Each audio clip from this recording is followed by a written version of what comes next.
देखिए बड़ी खबर के साथ, जंग के बीच पश्चिमी मीडिया ने बहुत बड़ा दावा कर दिया है। हमास ने 5 दिनों के युद्ध विराम की शर्तों पर 70 बंधकों को रिहा करने की पेशकश की है। न्यूज एजेंसी रॉयटर्स ने यह हमास के कमांडर के हवाले से बहुत बड़ा दावा किया है कि अगर इजरायल की तरफ से 5 दिनों तक कोई हमला नहीं किया जाता तो वो 70 बंधकों को रिहा कर सकता है। ये जो युद्ध इस वक्त चल रहा है, उस युद्ध के बीच में सबसे बड़ी खबर है। न्यूज एजेंसी रॉयटर्स के मुताबिक ये बहुत बड़ा दावा किया जा रहा है, लेकिन इसमें भी शर्तें रखी गई हैं और शर्त ये है कि अगर इजरायल की तरफ से 5 दिनों तक कोई हमला नहीं किया जाता तो फिर 70 बंधकों को रिहा किया जा सकता है। इन सबके बीच में इजरायल ने अब इस बात को भी मान लिया है कि उसे युद्ध में दूसरा मोर्चा खोलना पड़ सकता है। लेबनान की तरफ से अचानक हमले इतने ज्यादा तेज हो चुके हैं कि अब हिजबुल्लाह को रोकना उसके लिए बहुत जरूरी हो गया है। गाजा में हमास इजरायल के 44 सैनिकों को खत्म कर चुका है, वहीं अब हिजबुल्लाह भी चुन चुनकर इजरायल के सैनिकों को टारगेट कर रहा है।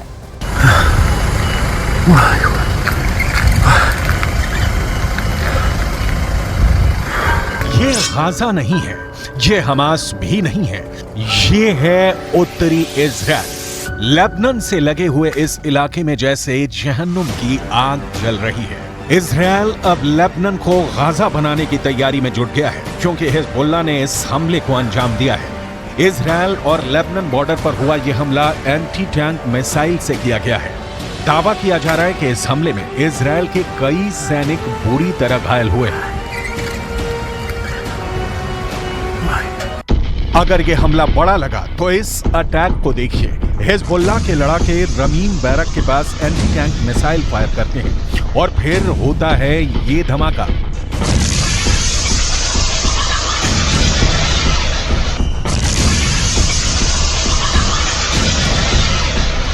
इस वक्त लेबनान और इजराइल के बॉर्डर पर ऐसा युद्ध चल रहा है कि गाजा में हो रहे हमले छोटे लगेंगे। हिजबुल्लाह ने अपनी सबसे खतरनाक स्नाइपर फोर्स उतार दी है।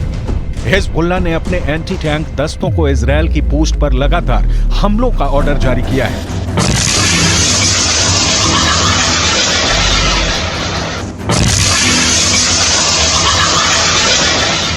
इन धमाकों ने एक बड़ी गारंटी दे दी है।